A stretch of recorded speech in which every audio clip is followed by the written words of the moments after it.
जय शिव शक्ति।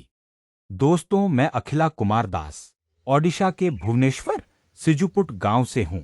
आज मैं आपको अपनी माय मिनी सपोर्टिंग थीम के साथ आधुनिक मछली पालन का एक सफल तरीका दिखाने जा रहा हूं। एकम जगह में ज्यादा मुनाफे के लिए हम यहां बायोफ्लॉक तकनीक पर काम कर रहे हैं। मछलियों का दाना खर्च आधा करने के लिए हमने 4 फीट का गोलाकार सीमेंट टैंक बनाकर अजोला बेड तैयार किया है।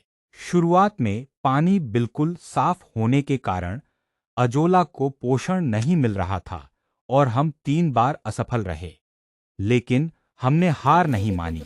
फिर हमने गोबर और मिट्टी का गाढ़ा जैविक घोल तैयार करके पानी में मिलाया। अब आप खुद देखिए, टैंक का पानी बिल्कुल गाढ़ा कॉफी रंग का हो चुका है। इस न्यूट्रिएंट्स वाले पानी से अजोला अब सुपर स्पीड से बढ़ रहा है।